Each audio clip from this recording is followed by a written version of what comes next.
בוקר הייתי קמה, ומסביבי עוני בכל פינה, עד אשר נולדו השאיפות. בוקר הייתי קמה, ואושר היה עוטף את חיי, עד אשר נולדו התהיות, לעצם הווייתי. שכן עצם היותך אני או עשיר איננה תכלית החיים. לו הייתי יודעת מהו שמם האמיתי של אושר ועוני, הייתי קוראת בשמם. לו הייתי יודעת שאושר או העוני הם תכלית החיים, הייתי מיד קמה והולכת בעקבות תכלית זו. אך לאחר 25 שנים שהספקתי לחוות חיי עוני ובמקביל חיי אושר, הגעתי למסקנה חד משמעית: לא אושר ולא עוני הם תכלית החיים.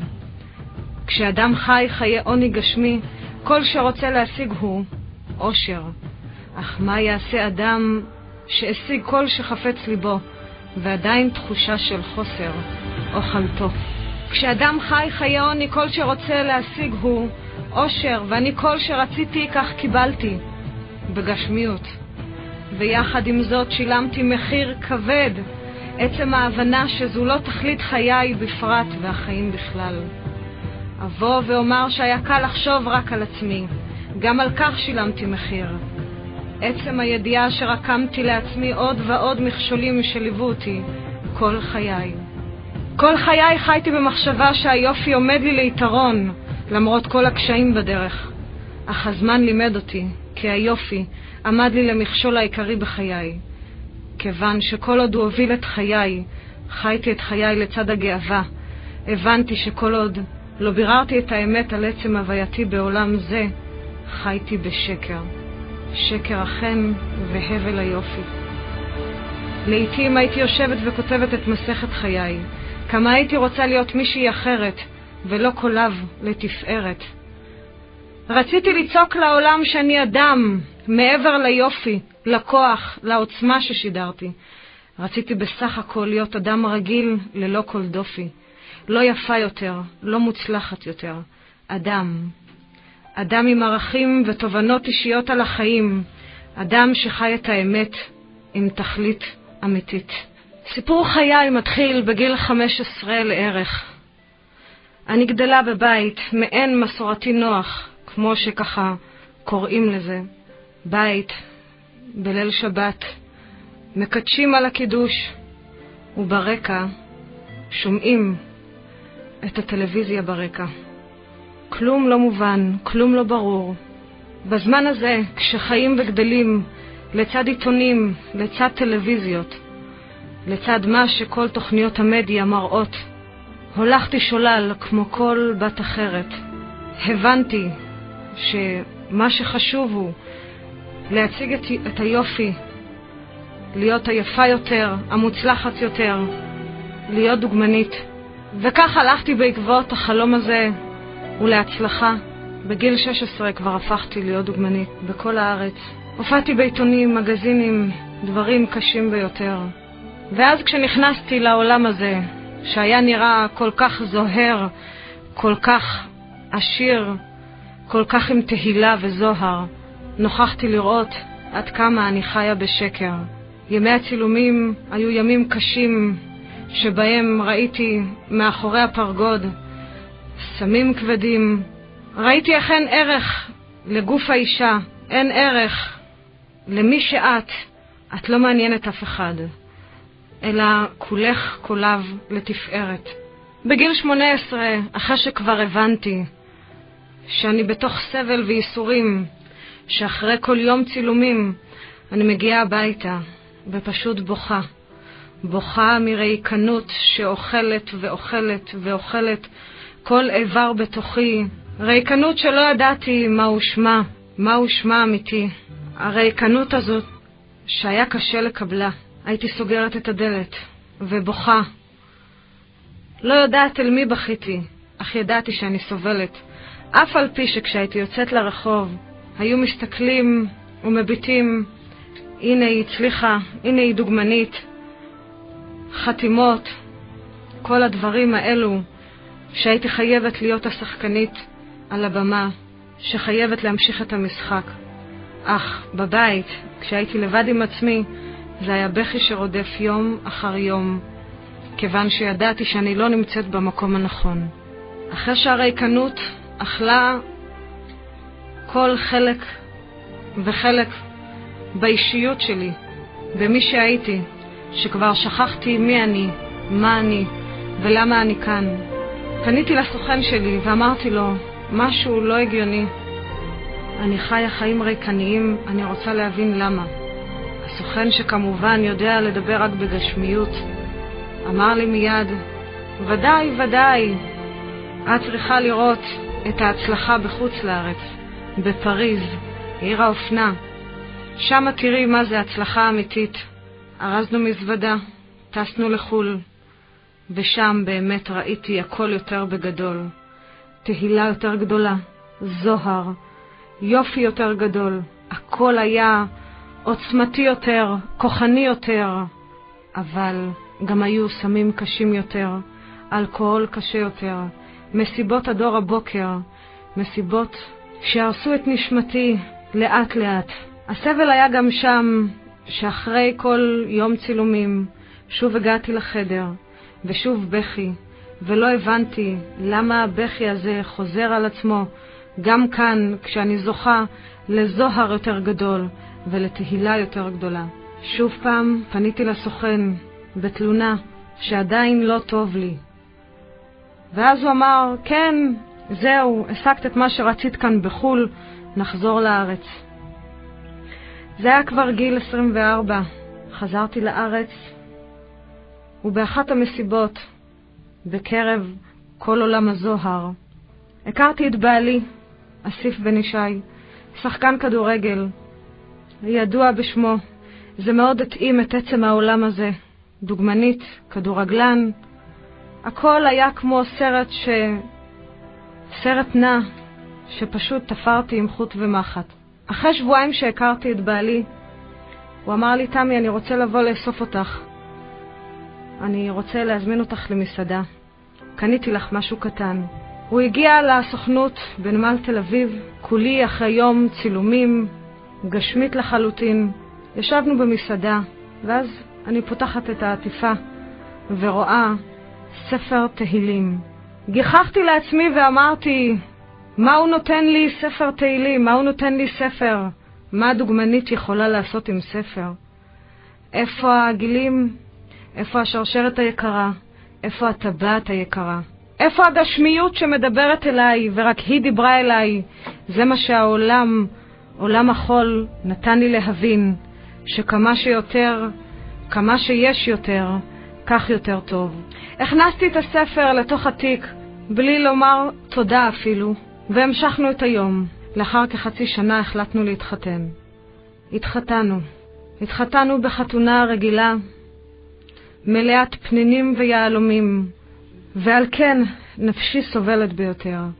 לא זכיתי להתחתן כבת מלך, לא זכיתי להתחתן כבת ישראל כשרה וטובה לאבינו שבשמיים, כשמלאכי השרת מלווים את האישה ביום המיוחד הזה. לא זכיתי לעמוד בחופה כבת ישראל כשרה וטובה. לאחר החתונה כמובן וכרגיל ניסינו להיפקד, שבוע, שבועיים, חודש, חודשיים, חצי שנה עוברת, ואני פשוט לא מצליחה להיפקד. קיבלתי החלטה להגיע לרופא לבצע בדיקה, ולאחר הבדיקה הרופא מביט בי ואומר לי, את לא יכולה להביא ילדים לעולם. ואני לא ידעתי למה בדיוק התכוון הרופא, איך יכול להיות שאני, תמי, לא יכולה להביא ילדים לעולם.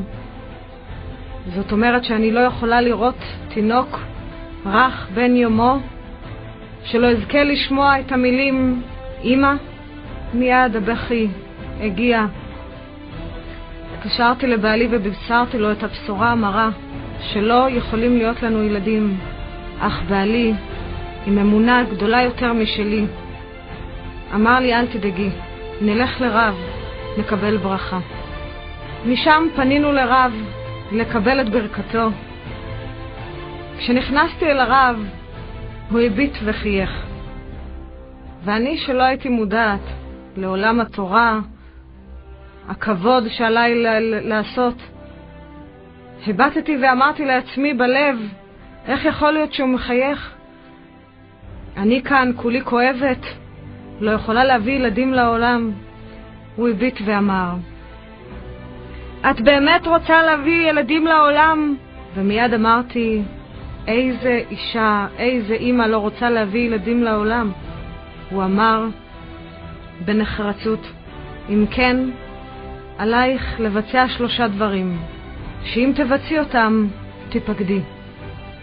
עלייך לשמור טהרת משפחה כהלכה, עלייך לשמור שבת כהלכתה, ולפני השינה לקרוא מקיצור שולחן ערוך. מילא שלא כל כך הבנתי על מה הוא מדבר, הרי שבת זה היום החופשי היחיד שהיה לי. אך הוא אמר וסיכם, אם תבצעי את 3 הדברים הללו, תוך 3 חודשים מהיום את בהיריון. ברך, קמנו, ואז סיכם ואמר, ודאי שנשמתך בוכה ערב ערב לאחר ימי הצילומים שלך, כיוון שלנשמתך יש תכלית אחרת לגמרי. נשמתך מיוסרת במקום שאת נמצאת בה. כמובן שתפסיקי לעשות את כל הצילומים. יצאנו משם מפוקפקים ולא מאמינים. הרי איך ייתכן? יש לי בידיים מסמך שמוכיח שאני לא יכולה להביא ילדים לעולם. אך החלטנו יחד, בעלי ואני, שכן נבצע את החלטת הרב, כיוון שאולי זה הסיכוי היחיד באמת להיפקד. כעבור יומיים התעוררתי בבוקר כשבעלי כבר בעבודה. כשעל שולחן פינת האוכל אני מוצאת ספר. הרמתי את הספר ואני קוראת קיצור שולחן ערוך. אותו ספר שאמר הרב לקרוא. כמובן שלא היה לי ארון של ספרי קודש. התפלאתי איך הספר הגיע לכאן. התקשרתי לבעלי ואמרתי לו, אסיף, כל הכבוד שקנית את הספר, אשריך. הוא אומר לי, איזה ספר את מדברת? אמרתי לו, יש כאן ספר על השולחן בפינת האוכל. ואז הוא אמר, אחרי שהיה קצת שקט, אני לא מאמין. אתמול, כשהייתי בשמחה של החברים, ובדרך הביתה, בחור ירא שמיים עמד בצד הדרך. הוא ביקש טרמפ. הוא עלה לרכב, ומשם המשכנו לכיוון יבנה. הוא ירד באיזושהי תחנה ביבנה, ואז שמתי לב שהוא שכח ספר, אבל כבר הייתי בבית. הכנסתי את הספר במטרה להחזירו, אם אמצא את הבחור, שאינני יודע את שמו ואת כתובתו, אבל לא ידעתי שמדובר בספר, קיצור שולחן ערוך. כשבעלי הסביר לי את הדברים, היינו בהלם שנינו, אך פתחתי את הספר והבנתי וראיתי כמה אני לא יודעת כלום. כשהרב דיבר על הלכות טהרת משפחה, ודאי שלא ממש הבנתי למה הוא מתכוון. מה שאני ידעתי, שמקווה זה בור עם מים, נותנים קפיצת ראש ויוצאים החוצה. אז בתמימותי הגעתי אל המקווה, כשיושבת שם הפקידה במרכאות. ראיתי אותה מתעסקת עם ניירת, וידעתי שמשרד זה עם פקידה. נכנסתי פנימה, הכנתי את כל ההכנות. יצאתי אל תוך החדר שבו ראיתי בור עם מים. ואמרתי לעצמי, אחרי שאני רואה דלתות, עליי לעשות את זה כל כך מהר, שכל רגע עומדת לצאת מכאן עוד מישהי. אז כך היה, קפיצת ראש מהירה ויצאתי החוצה. באתי לצאת מתוך המקווה לגמרי, כשהפקידה, במרכאות, אומרת לי, תאמרי לי, לא נכנסת רגע? ואני אומרת לה, כן, נכנסתי הרגע, תודה רבה, סיימתי. היא מסתכלת עליי בהלם ואומרת לי, מה סיימת? אמרתי לה, זה בסדר, עשיתי מה שצריך.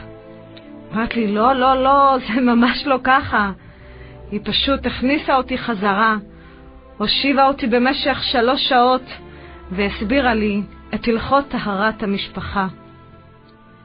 היא הכניסה אותי חזרה אל תוך חדר המקווה, ושם כראוי לימדה אותי איך על אישה יהודייה כשרה לטבול. וכך כל חודש הייתי מגיעה, לאחר שאני יודעת את הלכות טהרת המשפחה מצוין על בוריין.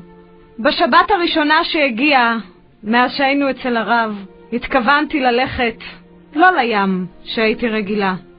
בעלי ראה שאני מתכוננת והיה תמה, מה את עושה? אנחנו צריכים לשמור שבת. אז אמרתי לו, אל תדאג, לא ניסע לים עם הרכב, נלך לקנטרי ברגל. הוא הביט וחייך ואמר, לשמור שבת זה לשמור שבת, ולא הולכים ברגל לשום קנטרי. היבטתי על הקירות בבית ואמרתי, זאת אומרת שאני עכשיו 24 שעות צריכה להסתכל על הקירות מבלי לעשות שום דבר? כל כך משעממת השבת הזאת? אז באמת ישבנו והתחלנו לדבר. דבר שלא עשינו מאז שאנחנו מכירים. ישבנו ודיברנו על נושאים שלעולם לא עלו בינינו. התקרבנו יותר. הפלאפונים לא צלצלו. לא היינו לחוצים בפקקים. לא חזרנו מהים מלוכלכים. היה שקט שאין לו מחיר. הייתה דממה כזו שליטפה את כל השבת, והתחלתי להתאהב בשבת, ללא כל קשר לדת, ללא כל קשר לחצאית. אהבתי את השקט שאין לו שם, הרוגע שלא יכולתי להשיג בשום יום אחר. אז כדברי הרב, שמרנו טהרת משפחה, שמרנו שבת, וקראנו מקיצור שולחן ערוך. 3 חודשים אני נפקדת. אני בהיריון. זה היה כל כך מרגש לגלות שהרופא אמר לי, את לא יכולה להביא ילדים לעולם. עכשיו בהיריון. נפקדנו. השמחה הייתה גדולה, האושר היה נצחי, אך לא טרחתי לומר לכוח עליון תודה, ולא טרחתי לומר לרב תודה. קיבלתי כרגיל את מה שרציתי. בשבוע 9, בדיקה שגרתית, מודיעים לי שיש לי תאומות זהות. לא רק שנפקדתי בתאומות זהות, קיבלתי כפול. איזו שמחה גדולה הייתה בביתי. בעלי ואני מאושרים מאי פעם. ואז הסוכן שלי, כשהבין שאני בהיריון, בא בהצעה מאוד מפתה ואמר, יוצא תוכנית חדשה בטלוויזיה, דוגמניות בהיריון, מצלמים את כל השלבים של ההיריון, שלב אחר שלב, תמורת לא מעט כסף. האם את רוצה? וכמובן שלא היססתי ואמרתי ודאי שכן, כשבעלי מקשיב מהצד ונעשה עצוב. הוא הסתכל ואמר לי, תמי, אל תשכחי שהרב אמר לך לא להצטלם יותר. אל תשכחי שלא הצלחת להיפקד, ובזכות השבת ובזכות טהרת משפחה, בזכות הדברים הללו, כן הפקדנו. ואני אמרתי, לא, אל תדאג, כבר קיבלנו את מה שרצינו. הנה, זה בפנים, עכשיו אפשר להמשיך כרגיל. אחרי 3 חודשים, אני הולכת ליום צילומים שגרתי, כמו מגיל 15. לפני שיצאתי מהבית, בעלי אמר, אני מקווה שהכל ילך כשורה, כי זה לא נראה לי. הגענו ליום צילומים בתל אביב, כרגיל. הכל מוכן, תפורה מוכנה, המלבוש מוכן, מאפרים אותי, מסדרים אותי, ובאים לצלם. כשבאו לצלם, מגלים שאין חשמל. גיחכתי לעצמי ואמרתי, הרי לא קרה דבר כזה מגיל 15 שאני מצטלמת. מה קרה שיש הפסקת חשמל? לא נורא, הסוכן אמר, תגיעו מחר ליום צילומים חדש. חזרתי הביתה כשבעלי כבר על קוצי מחכה לשמוע איך היה. אמרתי לו, הייתה הפסקת חשמל. הוא הסתכל ואמר, תמי, את רואה? זה סימן מהשם, אל תלכי להצטלם. אמרתי לו, לא, מחר נקבע יום צילומים חדש ואנחנו הולכים. שוב פעם, יום למחרת. רק שהבוקר הזה בעלי אומר לי, אני בא איתך ליום הצילומים. הגענו לשם, שוב פעם, התפאורה מוכנה, מלבוש מוכן, מאפרים אותי, הכל מסודר. לפני שבאו לצלם, הסוכן ראה שהבגד, רחמנא ליצלן, לא מסודר כרגיל, ובא לסדר. מיד בעלי צעק במקום, עזוב אותה, לגעת אתה לא נוגע, אם אתה רוצה לצלם, תצלם, לגעת אתה לא נוגע. כל הצוות שהיה שם היו בהלם, מי זה שהעז לדבר? באיזה רשות אתה מתחיל לדבר? החלו לגדף את בעלי ולהגיד לו, תגיד תודה שבכלל אתה נמצא כאן, באיזה רשות אתה מדבר? מה זה לא לגעת בה? הרי היא פה, היא מה שנקראת דוגמנית וככה היא חייבת להתנהג. כשראיתי שכולם מגדפים את בעלי, באתי אליהם בתלונה שלא לדבר כך אל בעלי. קם הסוכן וסיכם לי את 25 שנים שחייתי בהם.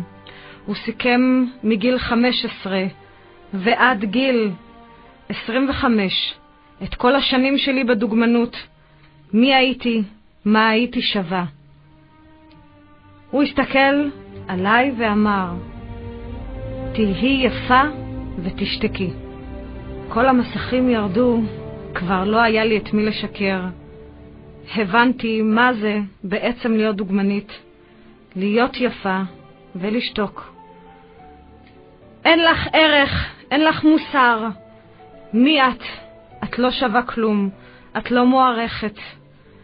את קולב לתפארת, אך בפנים אין שום דבר.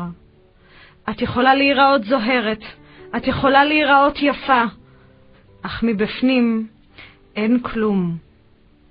יצאתי משם באושר גדול, כשהבנתי שאני יותר לא חוזרת להצטלם, לא כי הרב אמר, לא כי בעלי לא רצה, כי הבנתי שסוף סוף אין את מי לשקר. נפשי ונשמתי יודעת את האמת. אני כלום, ואין לי מה לתת לבנותיי שברחמי. חודש חמישי הגיע. הלכנו לבדיקה שגרתית, בעלי ואני. הרופא נעשה חיוור, הביט ואמר, מכאן מיד לבית החולים. ניסינו לשאול למה, מה קרה, האם אפשר להסביר לנו. והוא אמר, לא, אני לא יכול להסביר, יסבירו לכם שם. פנינו לבית החולים, כשבמסדרון אני הולכת, מחפשת קצה של שמיים כחולים, לא מוצאת, רק מסדרון ארוך, אלא לא נודע. הרגשתי שמשהו כבד הולך להתרחש, לא ידעתי עד כמה, והדמעות עמדו להם בעיניים, לא ידעתי אפילו למה. הגענו למחלקת יולדות, פנה הפרופסור ואמר, שלום, פרופסור נכבד ביותר, מומחה לתאומים זהים בארץ בעולם. סיים בדיקה, אמר לי, תשבי כי אני רוצה שתהי חזקה עכשיו, עליי לבשר עליך בשורה לא קלה. מה שקורה זה שיש לך תסמונת מאוד נדירה, שנקראת TTTS. זו תסמונת שקורית לתאומים זהים, במקרים נדירים ביותר בעולם. התסמונת הזו היא שאחד מהתאומים מקבל הרבה יותר דם, ולשני אין דם. אין מעברים, הכלי דם מחוברים, הכל מסובך. אחד מתפתח ואחד לא. תמי, עלייך לבצע הפלה מיידית. כמה כאב יש לאם לשמוע שעכשיו היא צריכה לבצע הפלה. שאחרי כל הסבל, להבין שאת לא יכולה להביא ילדים לעולם. את שומרת שבת ומקבלת את הזכות הזאת.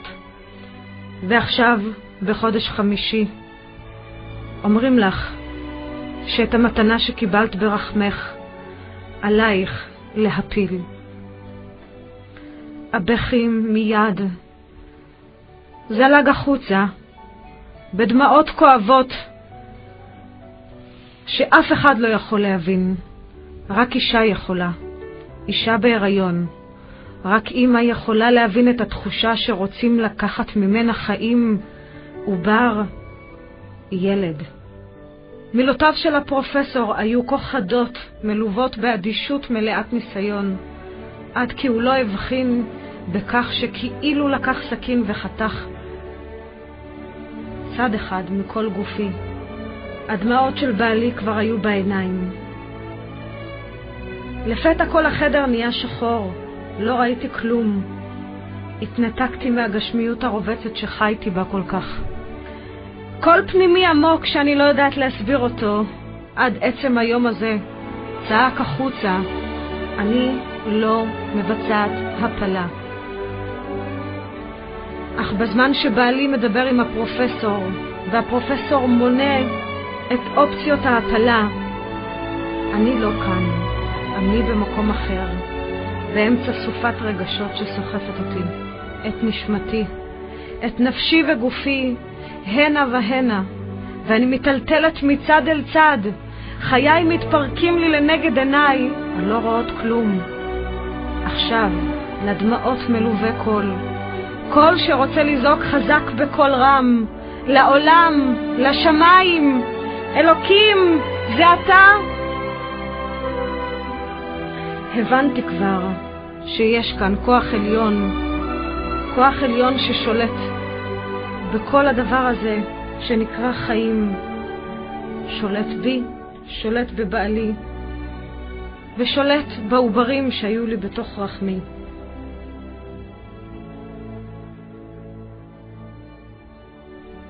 אסיף בעלי שמע את מילותיו של הפרופסור, שאמר שאפשר לבצע הפלה וקשירת חבל טבור, דברים קשים ביותר, ושוב פעם, כל פנימי עמוק יוצא מתוכי ואומר, אני לא מבצעת הפלה, אני את החיים האלו רוצה. והפרופסור מסתכל ואומר לי, חבל על כל ניסיון, אין סיכוי להיריון הזה. אני מכיר את התסמונת מקרוב, אין סיכוי, ולא רק שאין סיכוי, ההיריון הזה יכול להמית גם אותך, יש לך סיכון. ישבתי שם, כשאני נחושה בדעתי, שאני לא מבצעת הפלה. אני לא יודעת מאיפה היה לי הכוח להאמין, אך ודאי שזה מהשם יתברך. כוח להאמין ולא לבצע את ההפלה. הפרופסור אמר לאחר מכן, תשמעי, יש סיכוי קלוש ביותר שבבלגיה יבצעו לך ניתוח מסובך ונדיר מסוגו, ניתוח שהוא מנתק את כלי הדם המשותפים של העוברים. אך הסיכוי של הניתוח הזה הוא 2 סיכויי הצלחה מתוך 100%, כך שחבל לך אפילו לטוס. ואני הכל עושה כדי לא לבצע הפלה, ואומרת לפרופסור, אני מקבלת את האפשרות הזאת. הוא מחליט חד משמעית לאשפז אותי בבית החולים ל4 שבועות עד שיגיע יום הטיסה לבלגיה, לאוניברסיטה בבריסל, שמבצעת ניתוח מסובך ונדיר מסוגו. ואז המסדרון אל החדר בו הייתי צריכה להימצא 4 שבועות. בדרכי שאני הולכת לחדר, אני מביטה בנעליים היקרות כל כך שקניתי, במכנס היקר כל כך שהיה, בחולצה הכל כך יוקרתית שקניתי במיוחד להיריון. כולי יפה וזוהרת מתמיד. השיער המסולסל, כל שערה לא זזה ממקומה. האיפור שהיה הכל במקום זוהר ונוצץ מתמיד. אך מי הייתי? לא הייתי שווה כלום. דיברתי אל הנעליים, אל הבגדים, ואמרתי, כל חיי אני משקיעה בכם את הכסף הרב ביותר, שתהיו הכי יפים, הכי מוצלחים. בוא נראה מה עכשיו אתם יכולים לעזור לי. השיער היפה המטולטל, המכנס היפה, הנעליים היוקרתיות, מה אתם יכולים לעזור לי עכשיו? אין קול ואין עונה. ודאי שהדברים הגשמיים האלו לא יכלו היו לעזור לי, לא הבטיחו לי שאזכה להיות אמא. נכנסתי לחדר, 4 קירות לבנים, ועכשיו יש הרבה זמן לשאול מי אני, מה אני ולמה אני כאן. כבר היה זמן לעצמי ולא למראות החברה שהיו חייבים לראות אותי במקום שלי בתור דוגמנית. את כל חיי הזוהר, החיים הנוצצים, בין רגע לא צפוי כלל, החליפה כותונת כחולה בלויה של בית החולים. משיער מטולטל מטופח לאסוף ומקורזל. מפנים מאופרות ביופי אינסופי, לפנים חברות וחסרות חיים.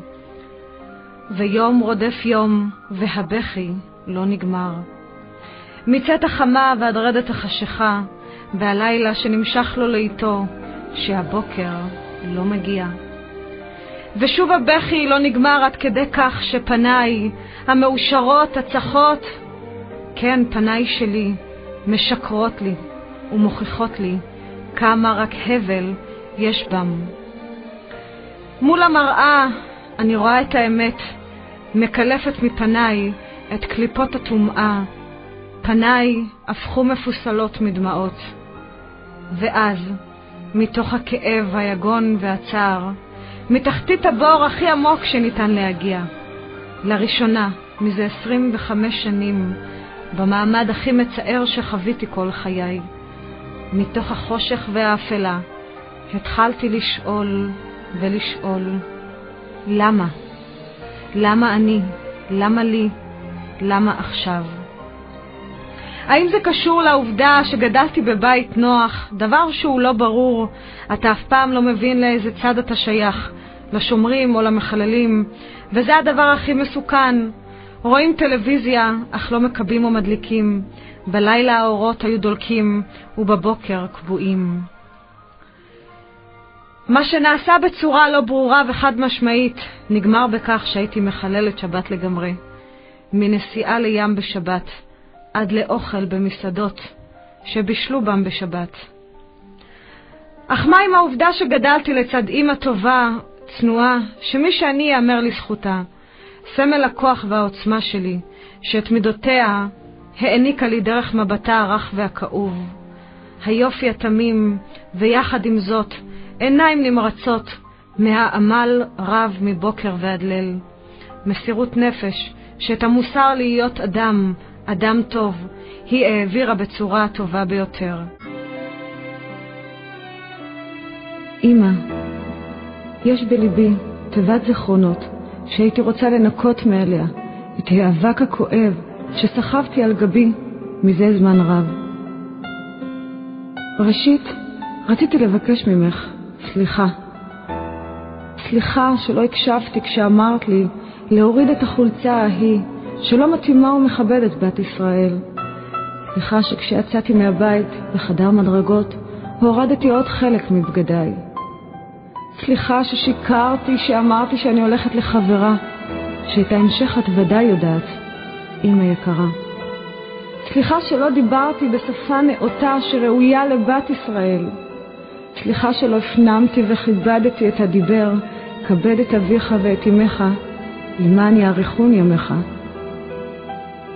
סליחה ומחילה שחשבתי שאני יודעת הכל, בסך הכל גיליתי שבעצם אינני יודעת כלום. ובכלל, שיקרתי את עצמי, היה נוח. כשנכנסתי לפרופסור והוא אמר שיש לי תסמונת נדירה, שעוברים לא מתפתחים וודאי לא ישרדו. משום מה, דמותך עלתה מיד לנגד עיניי, והדמעות אמא פשוט ירדו. כמה חרטה. כשהפרופסור דיבר בנחרצות ואמר את המילה הפלה, ראיתי את דמותך כואבת ובוכה. כשהוסיף הפרופסור להכאיב לנשמתי ודיבר על קשירת חבל הטבור ולהמית את העוברים, להרוג את העוברים שלי, לעשות הפסקת הריון, על אפשרות צריבת העוברים, כל אלו הזכירו לי כמה כשהזהרת ואמרת שלא אשכח שהעולם עומד על שכר ועונש, ואני בתמימותי לא שמתי את ליבי עד שלא חשתי על בשרי, על נשמתי. ואמא, אני רוצה לומר לך, זה כואב.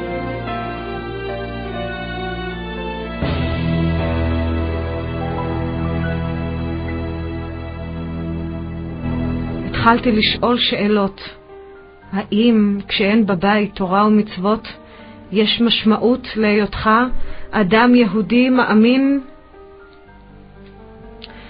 קיבלתי רמזים, לא פעם, כמו כולם, מהקדוש ברוך הוא, אך לא התייחסתי, כי היה נוח. לא רציתי לראות, או איך אומרים, זה חלף, זה יחלוף. צרות יש לכולם. כמה שאנו טועים. כבר לא רציתי לעשות שום דבר. לא לאכול ולא לשתות. לא לראות איש. רק להתפלל להקדוש ברוך הוא. שיציל אותי. שירשיע אותי. כן, לקדוש ברוך הוא. אלא למי? לצלמים שצילמו אותי בבגדים לא נאותים. למועדונים שחרשתי מבוקר ועד ערב. לחברים ולחברות נטולי תכלית שעבודים בתוך עולם גשמי ובודד. לסוכן שלי שדאג לחפש לי במרכאות עבודות.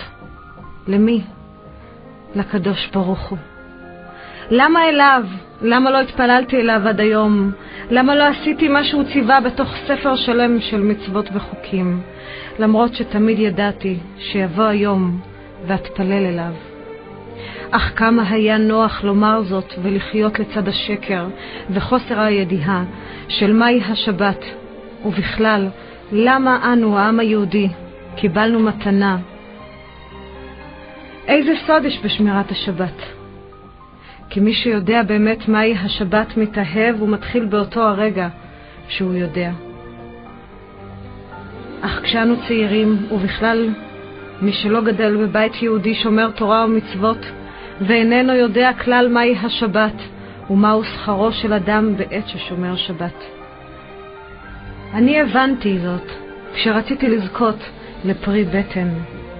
למדתי זאת על בשרי, שבעת שאמרו שלא אוכל להיפקד, לפתע, כדרך נס, הרב אומר שאם אשמור שבת אזכה לפרי בטן. ומשזכיתי על אף שפקפקתי בדבריו של הרב, השם בחסדיו הרבים הוכיח לי כי הוא מעל הטבע, כי הוא זה שיצר בריאה מורכבת ממיליארדים של חלקיקים מסודרים אחד למשנהו, ורק הוא יכול לשנותם על פי רצונו. אז כבר לא היו לי תהיות ושאלות למה אנו העם היהודי קיבל את התורה ואת השבת הקדושה. פשוט אני הייתי אחת מאלו שלא זכו לשמור שבת כל חייהם. אך כיוון שלכל יהודי יש נשמה שיש לה תכלית והיא התורה, יודע בנשמתו שרוצה הוא להתקרב לקדוש ברוך הוא.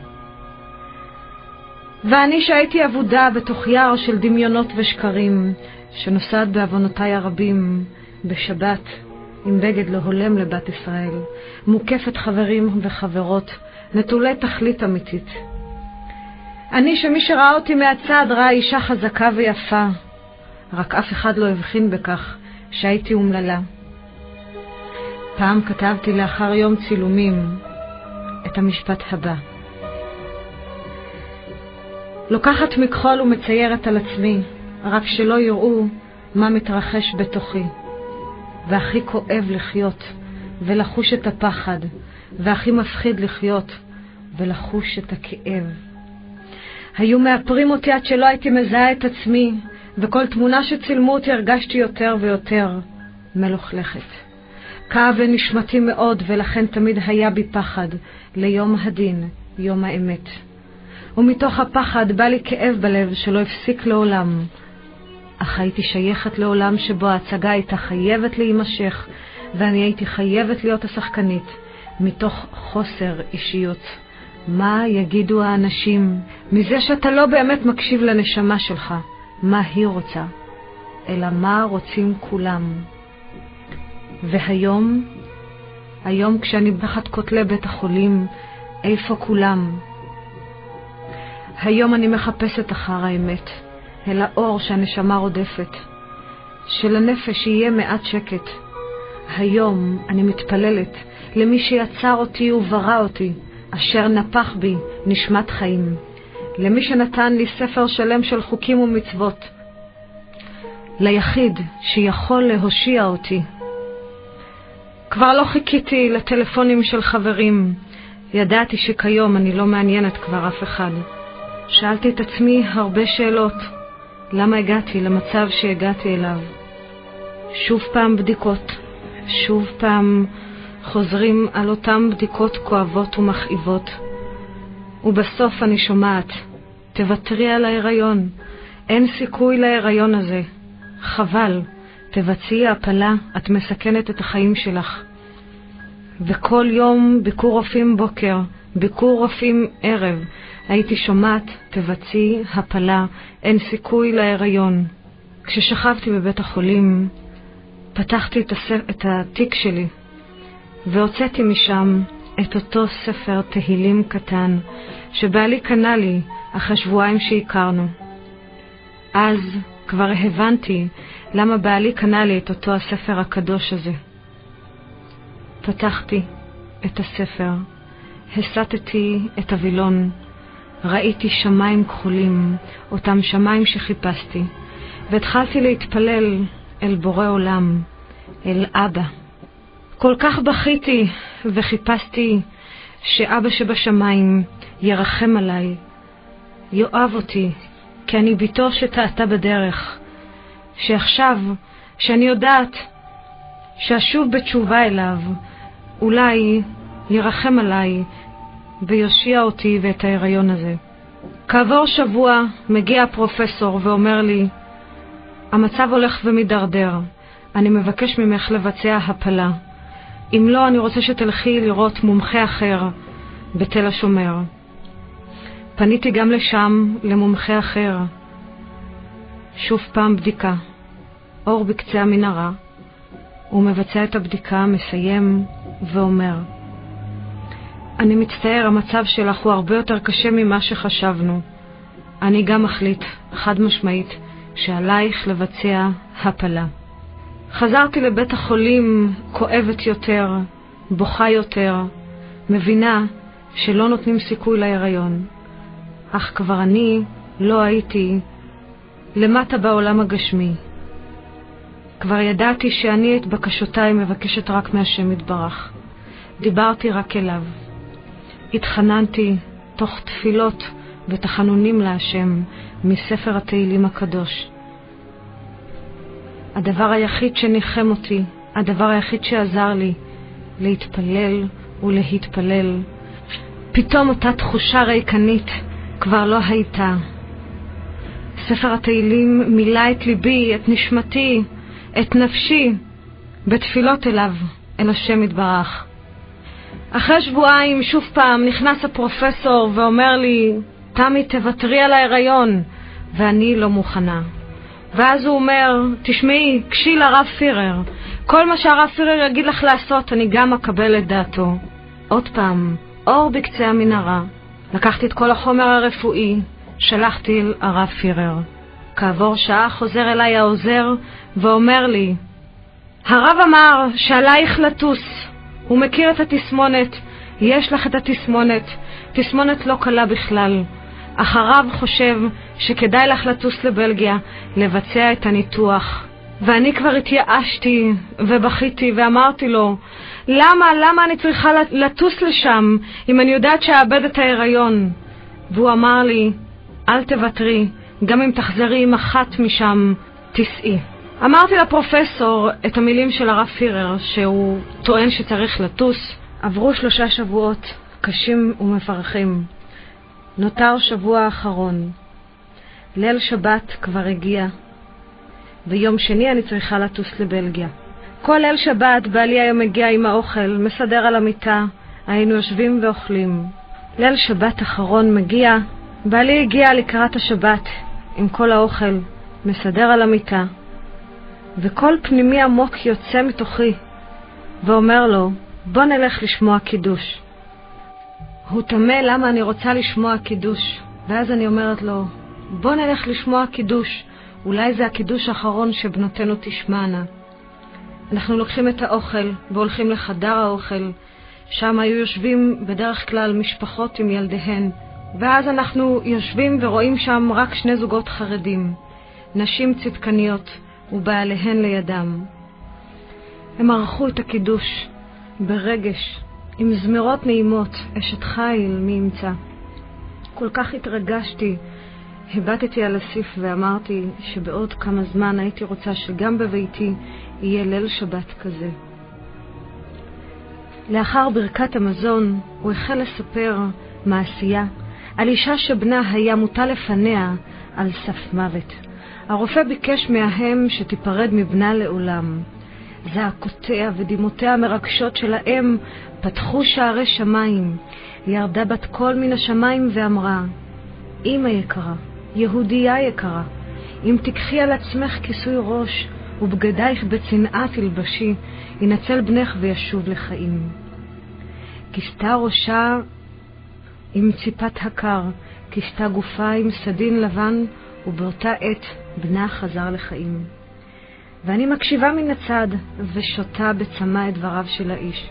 ולפתע, ללא כל הסבר הגיוני, יצא קול מתוכי, עמוק מנשמתי, קול שאמר, גם אני מוכנה לעשות כך. גם אני רוצה לכסות את ראשי ושבנותיי תנצלנה. אף אדם שנכח בחדר לא הבין מי אני ולמה אני אומרת את זה. ודאי שלא בעלי יקירי אסיף. אף אחד לא הבין מאיפה זה בא, מה לי ולכיסוי ראש, גם אם יהפוך את כל ארון הבגדים שלי, לא ימצא חצי דבר צנוע. ואז הוא לוחש לי באוזן, תמי, אל תדברי כך, זה לא פשוט, את בעולם אחר. יקירי ודאי חשב שדעתי נעלמה ממני, ואני מוסיפה, אני מכסה את ראשי ושבנותיי תנצלנה ושתהיה השעה שעת רצון ואמן. ואז מה שקרה היה מדהים. אותה אישה קמה ממקומה והחלה לבכות, ואמרה לי, אישה צדיקה, תחכי פה, אל תזוזי אחרי שתשמעי מה שיש לי לומר. היא הלכה לחדרה, וחזרה עם כיסוי ראש לבן בידיים. הביטה בי ואמרה, מסיבות רפואיות אני שוכבת כאן בבית החולים כבר 0.5 שנה. לקחתי על עצמי כל שבת לקנות מטפחת צנועה לכבוד שבת. כל שבת מטפחת חדשה. גם השבת הזו, כהרגלי, קניתי את המטפחת. לפני הדלקת הנרות אני מנסה לכסות את ראשי, מביטה במראה, ולא מצליחה, משהו לא נוח לי במטפחת. שמתי את הישנה על ראשי, הכל נוח, הכל בסדר. שמתי את החדשה, לא מסתדר, לא נוח. הבטתי השמיימה ואמרתי, בורא עולם, תיתן לי למי שייכת המטפחת הזו, ודאי שהיא לא שייכת לי, כיוון שלא נוח לי איתה. תשלח לי למי עליי לתת את המטפחת הצנועה הזו. אך לא ידעתי שברוא עולם כל כך גדול ששלח אותך אליי כעבור שעה תמימה. היא מסתכלת עליי ומבקשת רשות לכסות את ראשי. כשהיא כיסתה את ראשי, זה לא היה פשוט. החלו דמעות לזלוג מעיניי. לכסות את הראש שלי, שהיה כביכול הסמל המסחרי שלי, זה היה קשה ביותר. אך כשהיא כיסתה את הראש, לא היה כזה נורא. הוא ישב, היה נוח, עשה לי טוב. מילה את אותה ריקנות שחזרה על עצמה במשך כל הזמן של עולם הדוגמנות. זה היה מעמד מלא עוצמה, רק מי שהיה בחדר יכול היה להבין. הרגשתי שהתחלתי למלא את רצונו של אבינו שבשמיים. הרגשתי שאולי עכשיו מישהו יכול להקשיב לדמעותיי. בבוקר שלמחרת קמתי אל מול המראה, כשלשערי המסולסל מלא החיים, או כפי שטען הסוכן שלי פעם, השיער יהיה הסמל המסחרי שלך, בזכותו תצליחי. שערי שהצליח לכבוש כל עין עוברת. שערי, שהוא זה שהכשיל אותי, שהוריד אותי לתהום חסר תכלית. והיום, יום שבת, 3 ימים לפני הטיסה הקשה ביותר בחיי, אני מביטה בשיער ובמעמד זה כשעיניי וידיי אוחזות בבטני בשתי בנותיי שחייהן על סף המוות. מבינה אני עד כמה לשערי אין כלל משמעות בעולמי ובעולם זה בכלל, כי שערי לא יכול היה להגן על בנותיי. נשמתי הכבויה דיברה דרך פניי החברות ועיניי בקושי פקוחות לרצות להיות בעולם. אני מול המראה מסדרת בד ארוך על ראשי. מי היה מאמין, עוברת בליבי המחשבה, מי היה מאמין שאני תמי תשים על עצמה מטפחת. ומתפללת לשמיים, אם נפתחים עכשיו פתחי עולם, שערי שמיים, שמע אלוקי את זעקות ליבי. ידעתי שלא לחינם התעקשתי לשמוע קידוש. דיברתי אל בורא עולם ואמרתי, אבא יקר, את המטפחת שמתי, רק לפחות תצילי ילדה אחת. רציתי להאמין שהאל נותן לי ילדה אחת ורוצה שהשאר עם כיסוי ראש. רציתי לקוות לכל קצה של אור. החוסר הוודאות עדיין שרר בי, ורציתי ללכת לאותה אישה שכיסתה את ראשי ולומר לה תודה. כשהגעתי לחדרה שמעתי בכי גדול.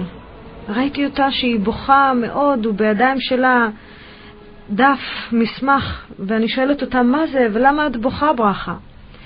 היא אומרת לי, אמרתי לך שאני מאושפזת פה מסיבות רפואיות. אני פה בגלל שיש לעובר שלי מום גדול מאוד, אין לו מוח, יש לו מים, הוא לא מתפתח. אז אני מביטה בה ורוצה לומר לה, אז למה את לא מבצעת הפלה אם אין מוח? איך יכול להיות שאת מחזיקה אותו? ואז היא אומרת לי, יש דופק, ואם יש דופק הקדוש ברוך הוא נתן לי אותו בכדי שידע שיש לו תכלית לעולם. הוא לא בא סתם לחינם לעולם הזה, גם אם הוא בא ויש רק דופק, יש לו תכלית, ועד שלא ידע מהי התכלית, לא אבצע הפלה. אני מנסה להגיע אל הרב פירר כבר 7 חודשים ולא מצליחה. מה שהרב פירר יגיד לי לעשות אעשה. הבטתי כמה אמונה יכולה להיות בבת ישראל שלא מתייאשת ובסך הכל יודעת שיש דופק וכן נותנת סיכוי לעובר שלה מגודל אמונתה באל. אמרתי לה שיש לי את מספר הטלפון של הרב פירר ובצאת השבת אתן לה את המספר. לאחר מכן היא החזיקה את הספר תפילת חנה השלם ואמרה, כל מה שנותר לי לעשות זה להתפלל לבורא עולם שייתן לי לדעת למה הוא שם בתוכי חיים, למה אני פה בבית החולים כבר 0.5 שנה. בצאת השבת באמת נתתי לה את מספר הטלפון של הרב פירר. כעבור שעה מגיעים הזוג הנוסף ובמבט קצת עצוב אני שואלת, איפה ברכה? ומסתכלים עליי ואומרים, הרב פירר אמר לברכה לעשות הפלה. התחלתי לבכות ואמרתי, לא ייתכן, איך יכול להיות דבר כזה? אישה עם כל כך אמונה גדולה, איך יכול להיות? אז הם אמרו לי כך, אל תבכי כי הבטחנו לה שלא תבכי. סוף סוף היא יודעת את התכלית של העובר שברחמה. הראש שלו כנגד הראש שלך. היא זכתה לכסות את ראשך בצניעות, והיא אמרה שזה כנגד המוח שלו שאין לו מוח. הראש שלו נגד הראש שלך, והיא יודעת שאם היא הצילה אותך, הצילה נפש אחת מישראל, היא יודעת שהיא יכולה עכשיו לבצע את ההפלה של עובר שאין לו חיים כלל. והיא קיבלה את האישור של הרב. התחלתי לבכות, זה היה לא יאומן כמה אמונה יש לאישה, לבת ישראל, כשהיא יודעת שהיא מצילה את אחותה, כמה חשיבות יש לעניין. כל כך כל כך התרגשתי ובכיתי עד שהם הגישו לי את ספר תפילת חנה השלם שלה. ברכה אמרה שלא תבכי, ועכשיו כשהרב פירר אמר לה את דעתו, היא יודעת בבטחה שזהו רצון השם יתברך, ואולי היא הייתה שליחה בשבילך לזכות, לכסות לך את ראשך, והתיקון של הנשמה הזו היא לבוא לעולם ולכסות את ראשך. היא שלמה עם ההחלטה הכואבת, אבל העובדה שעכשיו את עם כיסוי ראש, בזכותה מנחמת אותה. היא הושיטה את ידה ובידיה היה הספר בו חפצה נפשי, ואמרה, ברכה אמרה שעכשיו תדעי איך להתפלל להשם, והספר הזה ילווה אותך לשארית חייך. ועכשיו כשאת בדרך אל השם, אל תחששי מדבר. רק התפללי להשם, והישועה תבוא בעזרת השם. אחרי שהיא נתנה לי את ספר תפילת חנה השלם, מרגע זה, החלו להתעורר אצלי תהיות על הווייתי, ועל עצם קיומי בעולם הזה. התרגשתי מאוד מכך שזכיתי לקבל את הספר מברכה. כשהם הלכו פתחתי את הספר בעמוד הראשון, ואני רואה ברכה מוקדשת לי וחצי ברכה מחוקה שכתבו לברכה. היא כותבת לי שם שבזכות הצניעות כל משאלות ליבך תתגשמנה לטובה. ואני מביטה השמיימה וזועקת אל בורא עולם, מהי זאת השבת מלאת המסרים הישירים ממך? האם שמיעת הקידוש, הרצון לשמוע קידוש, קשורה לשמיעת דברי תורה, שיגרמו לי לשים מטפח הצנועה, שיעניק לי ספר בקשות ותחינות מהאל? האם ברכה הייתה שם רק למעני? איך ייתכן שעד חודש שמיני היא מחכה לרב פירר ולא מצליחה להגיע אליו, אלא רק דרכי? בכדי שיגיד לה להפיל את ולדה. האם היא סחבה עוד נשמה תאורה עד חודש שמיני רק למעני? ואם היא לא הייתה, לא הייתי מכסה את ראשי. ואם הם לא היו מספרים את המעשייה, לא היה עולה בי הרעיון לכסות את ראשי לעולם. הצורה שבה התרחשו הדברים הייתה מעל הטבע, לא היה ספק שהתערב כאן כוח עליון. יום שני מגיע, בדיקות מבוקר ועד ערב. אין מה לעשות, צריך לטוס לבלגיה. חשבתי כל פעם שיום למחרת יגיע איזשהו נס, אך היום לא הגיע. יום השני, יום הגורלי בחיי, אני חוזרת הביתה, בגיל 25, כשאני יוצאת חודש ימים לפני כן מהבית, כולי שמחה בשמחה שקרית, ודאי שלא אמיתית. חשבתי שיש לי הכל, אך לא היה לי כלום. החודש הזה נתן לי להבין שלא היה לי כלום. כביכול מבחוץ היה נדמה שיש הכל, אך מבפנים הרגשתי שאין לי דבר. הזזתי הצידה את כל הדברים הגשמיים והנחתי ליד מיטתי את ספר התהילים הקדוש ואת ספר תפילת חנה השלם. אלו היו הדברים היחידים האמיתיים בחיי, והרצון להיות בת מלך. ניסיתי לארוז מזוודה, פתחתי את התיק, ניסיתי להכניס לשם איזשהו בגד שיכול לכבד בת ישראל, אך שום בגד לא כיבד. כל בגד שאני מביטה בו מזכיר לי נשכחות שלא רציתי לזכור. ארזתי את כל הבגדים ושמתי אותם בצד, אך הייתי חייבת להתלבש כדי לטוס. חיפשתי וחיפשתי, עד אשר נזכרתי שגם אני בתור יהודייה שלא שומרת תורה ומצוות, יש לי את החצאית הלבנה של יום כיפור. מיד לבשתי את אותה חצאית, וגם שוב פעם חיפשתי חולצה ולא מצאתי. מיד פתחתי את הארון של החורף, לבשתי על עצמי מעיל ארוך כשחום אוגוסט בחוץ, חום אימים. אך לבשתי באמונה גדולה שהשם יתברך ייתן לי להרגיש טוב עם עצמי שאני בת יהודייה כשרה וטובה. עלינו למעלה והגענו כבר על הטרמינל. בטרמינל הפרופסור אומר לי לשקר לגבי החודש שאני נמצאת בו כי לא ייתנו לי לטוס. אני נעמדת מול הפקידה, והפקידה שואלת אותי באיזה חודש את? אני ככה בטן מבצבצת החוצה, הייתי בחודש מתקדם ממש תחילת שביעי. לא היה ניתן לפספס. אחד הסימנים הקשים ביותר של התסמונת זה שגוף האישה גדל פי כמה וכמה מהיריון רגיל. אני אומרת לה שבוע 16, כששבוע 16 זה תחילת הריון, בקושי רואים את הבטן. ואז היא אומרת לי, רגע, אני הולכת לבדוק. עצם זה שהיא אמרה, רגע, אני הולכת לבדוק, אמרתי, מתאים אותה מן השמיים. היא חוזרת ואומרת לי, אוי, איזה מזל יש לך. משבוע 17 את חייבת לבוא עם אישור מיוחד כיוון שאת בהיריון. אני מביטה בה, בעלי אוחז בידי, כולי בהלם, אבל בעלי מושך אותי לכיוון הטרמינל. אנחנו ממשיכים קדימה ואני פשוט מודה לכוח עליון שנתן לי לעבור, כיוון שלא יכול להיות שהיא האמינה לי שאני בתחילת הריון. ואז כשהגעתי לדיוטי פרי, הרגשתי שניצחתי את העולם, הרגשתי שניצחתי את כל מה שחייתי בו. המשכתי ללכת בקו ישר, לא סטיתי ימינה ולא סטיתי שמאלה, לא לחנות בגדים ולא לחנות פסמים, לא לשום חנות שמזכירה משהו גשמי, אלא ישר על דרך המלך. עלינו למטוס וכעבור 4 שעות קשות ומפרכות שבהם אני מחליטה לא לאכול שום דבר. זכרתי שקראתי מאותו ספר קיצור שולחן ערוך, לשמור על כשרות באוכל, כמה זה חשוב לשמור על כשרות באוכל. כל הטיסות שלי לחול, כל השהייה שלי בחול, אף פעם לא בדקתי אם האוכל כשר או לא כשר, ודווקא בטיסה הזו אני מחליטה שלא לאכול אוכל לא כשר. כעבור 4 שעות קשות אני מגיעה לבלגיה לפנות בוקר, לאוניברסיטה שמתמחה במקרים הנדירים הללו. אני נכנסת לתוך חדר מלא מכשור מהמתקדם ביותר, הכל קפוא כאן, הכל קר כאן. תחושה חסרת חיים לחלוטין, תחושת הפחד כבר החלה לקרסם מהניתוח, מהיום הקשה הזה. מיד חיברו אותי לאינפוזיה, חיברו אותי לכל מיני מכשירים כדי לראות שרואים את התסמונת, אז ודאי שראו את התסמונת, הכל היה מחובר, ולאחר שחיברו אותי והסבירו לי את סדר היום, מגישים לי את ארוחת הבוקר.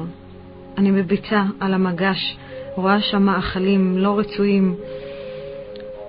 כשכולם עוזבים את החדר, אני לוקחת את כל האוכל ומשליחה לפח. ארוחת צהריים, לאחר בדיקות קשות, לאחר שאני גובעת ברעב בתור אישה בהיריון, אני לוקחת את המגש של ארוחת הצהריים, משליחה לפח. ארוחת ערב, אורזת הכל, משליחה לפח.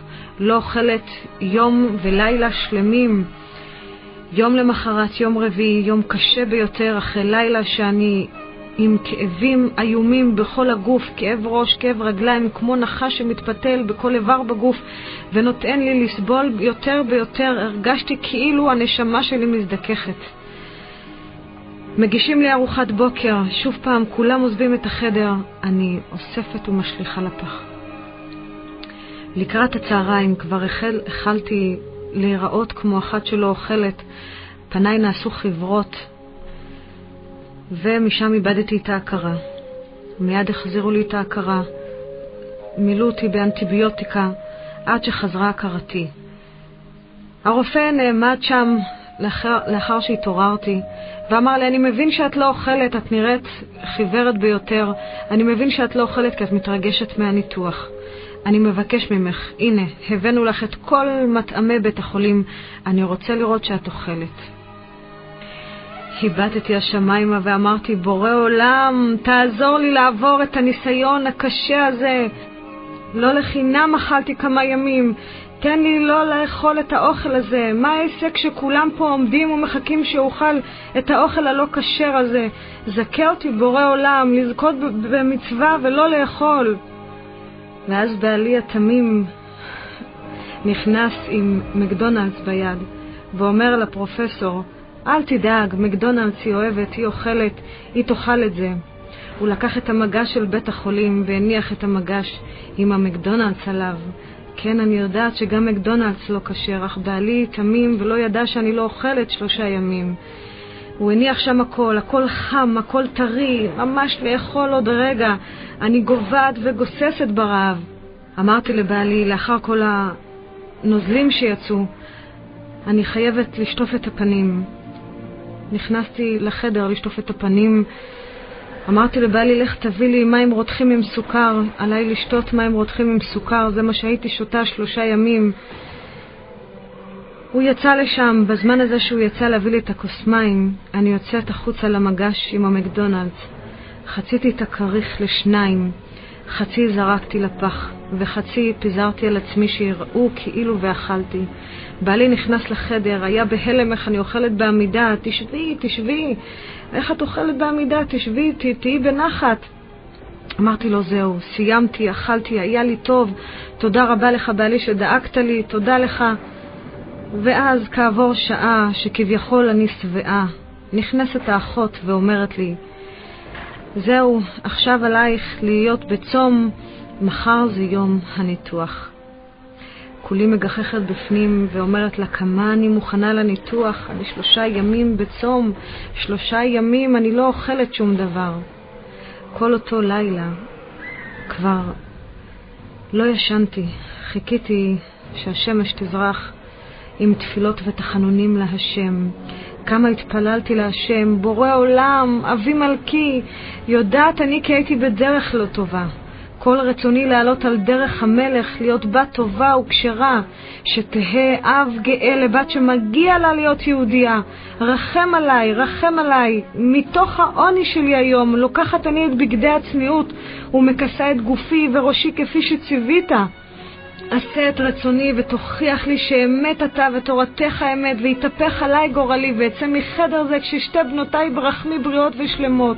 לעולם לא אסור מדרכך, נשבעתי בזאת שאזכה שאכסה ראשי וגופי בצניעות, וכל חיי יהיו הם לשם שמיים, ברכני אבא שבשמיים.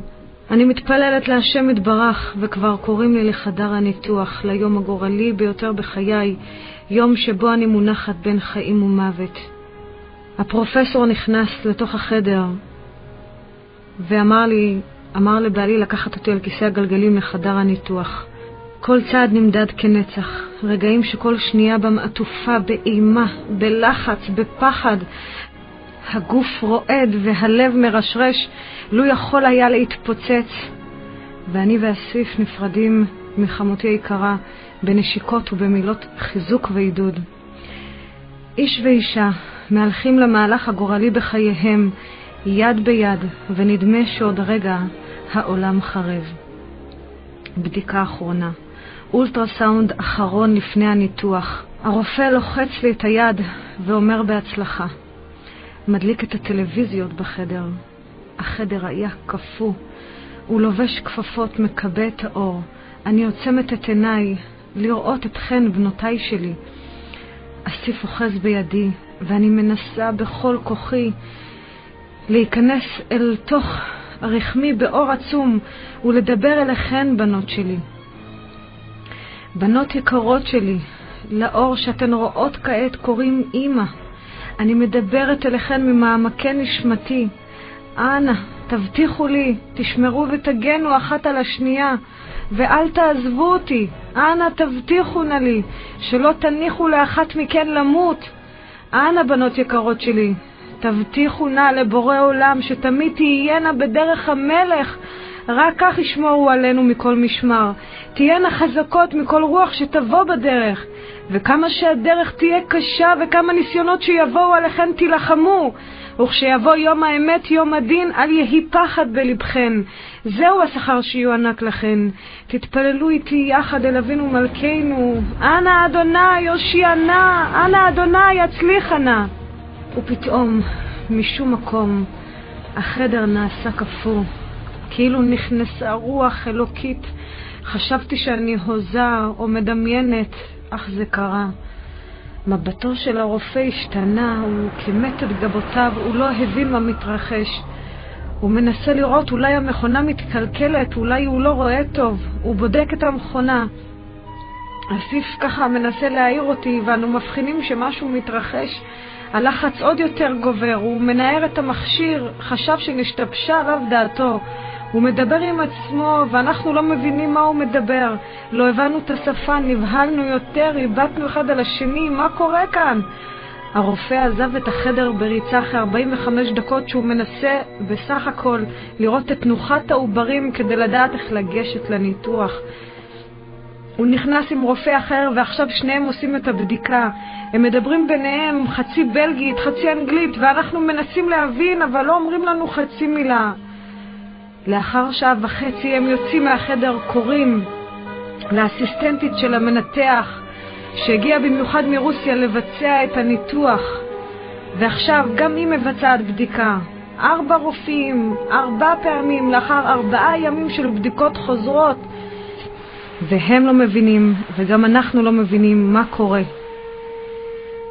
אותה אישה, אותה אסיסטנטית, לאחר שסיימה את הבדיקה, החלה לבכות ופשוט ישבה אחורה. הם שולחים אותנו לחדר, כשאני בטוחה שאיבדתי את הכל, איבדתי את ההיריון. הם לא יודעים רק מה להגיד. תוך כדי שאנחנו רואים שהם בשיחה ביניהם, אנחנו מנסים לשאול, הם מסרבים לענות. הדאגה הנוראית ששררה בנו הייתה גדולה ביותר, חשבנו על הגרוע מכל. אנו חוזרים לחדר כשמבטנו חיוור מתמיד. עליזה מביטה בנו חמותי ושואלת, מה קורה בדאגה? איך יכול להיות שאתם כאן? ואין לנו תשובה חד משמעית, מלבד מבט עייף, מוטש, סובל ושקט רועם. כעבור 2 נצחיות נשמע רעש של צעדים של נעלי עקב הולכים ומתקרבים, ובתוך מסדרון ארוך, ואנו רואים בקצה השני את הדוקטורים, את הפרופסורים, את המנתח שהגיע במיוחד מרוסיה לבצע לי את הניתוח. אחיות בכל מקום, והפחד אוחז בכל חלקי גופי, כמו נשיכת נחש, שאתה חש את הרעל בכל הגוף שמקרסם אותך, ואתה פשוט חסר אונים. לא הצלחתי למצמץ בעיניים שלי, התחלתי להזיע ביותר, חששתי מהגרוע מכל. הייתי ללא אוכל, פשוט גססתי ברעב, הכל היה כואב. ואת ידי האחת מחזיק בעלי יקרי. הם הגיעו, כל הצוות הרופאים והאחיות שליוו אותי במשך כל 4 הימים. לא הבנו למה כולם צריכים לבוא, מה יש להם לבשר לי. אחד הביט בשני בתימהון, אף אחד לא ידע מי ידבר עד שנתנו את רשות הדיבור למנתח, פרופסור דפרסט, שהגיע לפנות בוקר במיוחד מרוסיה. הוא מביט עלינו בתימהון, וכך הוא אומר, תראו, אנחנו די מבולבלים, אנחנו לא מבינים מה התרחש בחדר הניתוח עכשיו. התוצאות של הבדיקות שעשינו כרגע נוגדות את כל הממצאים שיש בידינו, וזה מאוד מוזר. לא חווינו תופעה כזו מאז שאנחנו יודעים על התסמונת. לא רק שלא יהיה ניתוח, הסיכון להתערב כירורגית ברחם שלך מסוכן ובלתי אפשרי. עוד לא קרה שהגיעה מטופלת עם תסמונת ה-TTTS שלא התערבנו כירורגית ברחם. מבחינתנו את חוזרת הביתה עם 2 עוברים בריאים ושלמים. איבדנו אחד בשני בבכי, ולא היינו בטוחים למשמע אוזנינו. רק הבנו שלא התקיים שום ניתוח. רגע לפני שהם עוזבים את החדר, פונה אליי האסיסטנטית שבכתה. היא מסתכלת עליי ואומרת לי, תסתכלי על הטאג שלי. שם משפחתי הוא לוי. אני יהודייה מהסבא של הסבא שלי. אני רוצה לומר לכם שמה שעברתם עכשיו בחדר הניתוח שלנו כאן בבריסל היה נס מהאלוקים שלכם. עוד לא ראיתי דבר כזה. ועזבה את החדר בפנים המומות. הבכי שפרץ מתוכי כמו סכר שנפתח לרווחה. יצא החוצה ויצא ללא סוף. ובעיקר מהידיעה שכרגע זכיתי אני לראות נס במו עיניי. לא אולי היה נס, היה נס גדול. עכשיו יותר מתמיד הבנתי שאני מדרכו של האל לא סוטה. הבנתי את תכלית חיי, את הסיבה לקיומי. הבנתי שאני בת לאב יחיד קדוש, ולכן עלינו להלל, לשבח, לרומם, לפאר את היחיד פותר התעלומות. בורא עולם. מאז לא הנחתי לדמעות לשוב. עכשיו כשאני יודעת שאני בדרכו של האל, אינני חוששת מדבר. אמונתי באל הפכה כאדם עיוור, שלא רואה אלא רק את דרכו של האל. הבנתי שאמת יש רק אחת. ההלם של הרופאים עצמם, הם היו בהלם בעצמם ולא הניחו לי לחזור במהרה הביתה. הם רצו שהשאר להשגחה שמא ישתנה משהו. הם לא הבינו איך לאחר כל הבדיקות החוזרות ונשנות לא התבצע הניתוח. הבדיקות שלהם והבדיקות בארץ, דבר לא נראה להם הגיוני. הדבר שהם ראו נגד את כל הממצאים הרפואיים שביצעו עד כה. איך ייתכן שבמשך 5 שבועות של שמירת הריון ובדיקות יומיומיות של הטובים שברופאים, פרופסורים מומחים, ועוד שיש הסכמה חד משמעית לביצוע הניתוח, ובבדיקה המכרעת, רגע לפני הניתוח, מגלים שאין כלום. הם אמרו לנו להישאר בבלגיה כדי לוודא יום יום שבאמת אין שום דבר. הם השאירו אותנו שם ושלחו אותנו לבית הערכה. כעבור חצי שעה באוטובוס שאנחנו נוסעים לבית הערכה, אני רואה מקום חשוך ומוזר באמצע לב יער. אנחנו נכנסים פנימה ואני רואה שכל חדר הערכה שאני אמורה לישון בו מלא בקרוס, מלא בצלבים, ואני אומרת לבעלי, אני פה, לא מוכנה להישאר, אני לא נשארת במקום הזה. ואז הוא אומר לי, תשמעי, אם את לא נכנסת פנימה, דוב בטוח עובר ופשוט לוקח אותך. זה היה כל כך מפחיד באמצע ממש לב יער. ואני בחוץ על ספסל, בעלי בפנים מהפחד שבאמת לא יבוא דובים, ממש יער מפחיד ביותר. מתפללת להשם יתברך ובאמת זועקת לשמיים, כי אני באמת גוססת ברעב אחרי 3 ימים ועוד יום שלם של ניתוח שהיה אמור להיות. הכל כואב, הכל קשה. בורא עולם, תשלח לי לפחות לאכול דבר אחד שאני אוכל להכניס אל תוך בטני. ואז משום מקום מגיע רכב. בתוך נמצא בחור ירא שמיים. הוא אומר לנו, אתם משפחת בן ישי? אנחנו מביטים בו בתימהון, מאיפה הוא הגיע? אנחנו אומרים כן. הוא מסתכל עלינו ואומר, נשלחתי לעזור לכם, קדימה תיכנסו. הוא מכניס לנו את התיקים, אנחנו נכנסים לרכב, אנחנו רק רואים שהוא בחור ירא שמיים, לא מבינים שום דבר. הוא נוסע במשך 1.5 שעה כשאני פשוט גוססת ברעב. הדמעות שלי היו כואבות מאוד, העיניים היו עצומות, החזקתי בבטן. ואז הוא אומר לי, זהו, הוא אומר לנו, הגענו. אני פוקחת את העיניים ואנחנו רואים ממולנו את 100 שערים, את בני ברק. לא האמנו איך אנחנו רואים. כעבור 1.5 שעה מבריסל הגענו לאנטוורפן. אני רואה אנשים צדקניות עם מטפחות צנועות, כמה ילדים לידן. זה היה מראה מרהיב. ואז הוא עוצר ואומר, זהו, הגענו להנה. הוא נעצר, מוריד את התיקים שלנו בבית מלון יוקרתי 5 כוכבים. אני מסתכלת על בעלי ואומרת, תשמע, אנחנו לא יכולים להרשות לעצמנו להיות כאן. אני כבר לא הדוגמנית שמרוויחה הון תועפות, ואתה כבר לא השחקן כדורגל שמרוויח. אנחנו לא יכולים להרשות לעצמנו להיות בבית מלון כזה מפואר. מסתובב אלינו אותו אדם שהציג עצמו בשם שמעיה, שמע האל לבחינתי, ושלח לנו את האדם ירא שמיים הזה. ותראו כמה מסירות נפש יש לצדיק הזה שאומר לנו, הכל שולם מראש. הוא לא ידע עד איזה יום אנחנו צריכים להיות שם, הוא לא ידע שום דבר, פשוט אומר לנו, הכל שולם מראש. אנחנו נכנסים פנימה, אני רואה שהמקום לא, אין שם יהודים שומרי תורה ומצוות. איך אני אוכל במקום כזה? אני מסתכלת על בעלי ואומרת, תשמע, אני לא יכולה לאכול פה, האוכל פה לא כשר. בעלי מנסה להבין מה אני מנסה לומר לו, והוא אומר לי, 3 ימים את אוכלת. אז אמרתי לו, לא, אני לא אוכלת 3 ימים, לא אכלתי, האוכל פה לא כשר, ולא רציתי לאכול לא כשר, ואני חייבת לאכול אוכל כי אני פשוט גובעת ברעב. ואותו האיש, שמעיה, אומר לי כך, תשמעי כמה הקדוש ברוך הוא אוהב אותך. הולכת להיות כאן חתונה חרדית, וכל האוכל הולך להיות כאן כשר מהדרין למהדרין. את יכולה לאכול כאן מהיום וליל שבת ועד יום רביעי, את יכולה לאכול כאן, הכל כאן כשר, וכל האורחים יהיו יהודים שומרי תורה ומצוות, ותזכי להיות בחתונה היום גם, חתונה חרדית.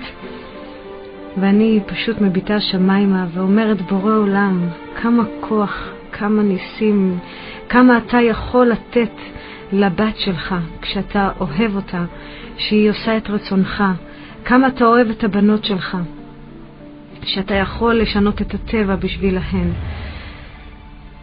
ואני נכנסת לתוך הבית מלון, פשוט רוצה לאכול משהו. נכנסתי לחדר האוכל כשאני כבר רואה שמתארגנים לחתונה ואומרים לי, תשבי לאכול. ואני יושבת לאכול, רק אני לא שוכחת לברך.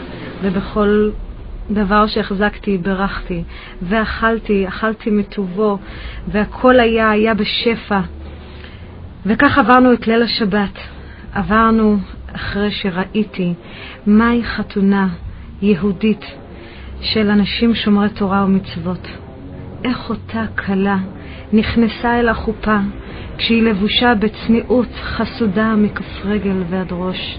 את הלבוש המכובד הזה, כששני מלאכי השרת מלווים אותך, את אותה נשמה יהודייה אל הבעל, אל המיועד לה. בקדושה ובטהרה, איזה הבדל יש, כמה רואים את הקדושה, איך השכינה יורדת ושומרת על כל החתונה כולה. ואז לקחתי על עצמי שכשאחזור לארץ ואצא להרצאות ואצא להזכיר לבנות ישראל כמה העולם שקרי נראה בחוץ, כמה העולם של תוכניות המדיה נראה נכון שזה זוהר ויפה ונוצץ מבחוץ, אך בפנים אין שם כלום.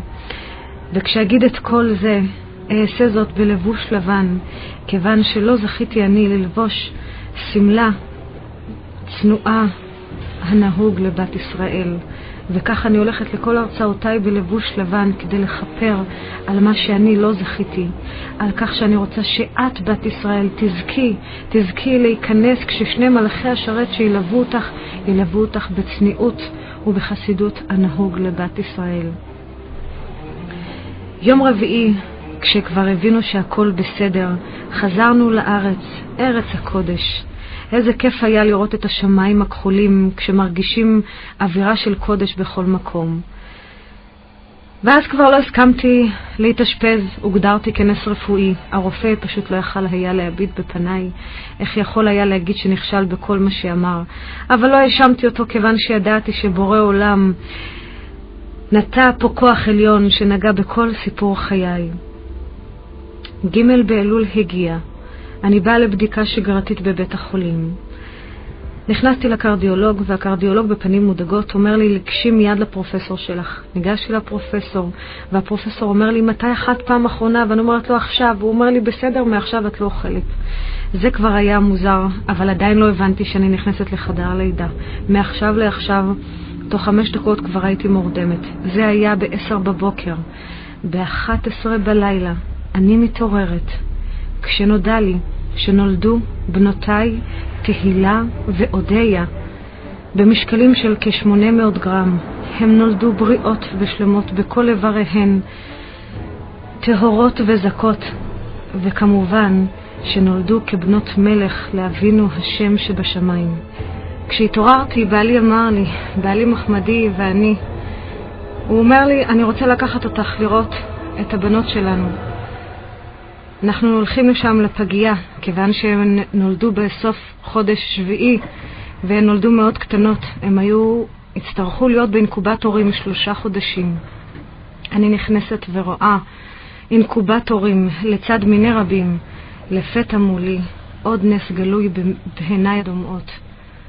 האם אמת רואות עיניי יצור כזה קטן מסוגל לחיות? כמה גדול כוחו העליון של בורא עולם. אסיף משיב תשובה קצת מצחיקה, ואז הוא אומר לי, זו הגדולה, עכשיו תראי את הקטנה. לא יאומן כי יסופר. תינוקת במשקל של כ-800 גרם, חיה, נושמת, כלי דם תקינים, כל איבר במקום מונח כאחד התינוקות כולם. האם ייתכן? ודאי שייתכן. ודאי שמי שיצר וברא עולם זה בניסים כה רבים ופלאיים, שכוחו מעל כוחות הטבע שברא, יכול להפיח נשמת חיים בכל אשר יבחר, ובחר בתינוקות שרופאים הטובים שבהם קבעו כי לא יוכלו לחיות, כי אין סיכוי, שכדאי לבצע הפלה רחמנא ליצלן. ליבי זועק השמיים עלו, לא הייתי מקבלת את אמונתי בהשם. היום חלילה וחס לא הייתי במעמד מרהיב זה, לא הייתי מקשיבה לכל ביקור רופאים בוקר וערב לבצע הפלה רחמנא ליצלן. בני אדם בשר ודם מביאים לידי ייאוש, עצבות, מרות. לכן אם את עם אמונה חזקה בלב, אם יש לך אמונה של בת ישראל אמיתית בהשם יתברך, שהכל בידו ורק הוא קובע, רק אמונה ולהתפלל אל מי שיצר וברא אותנו, אל השם יתברך.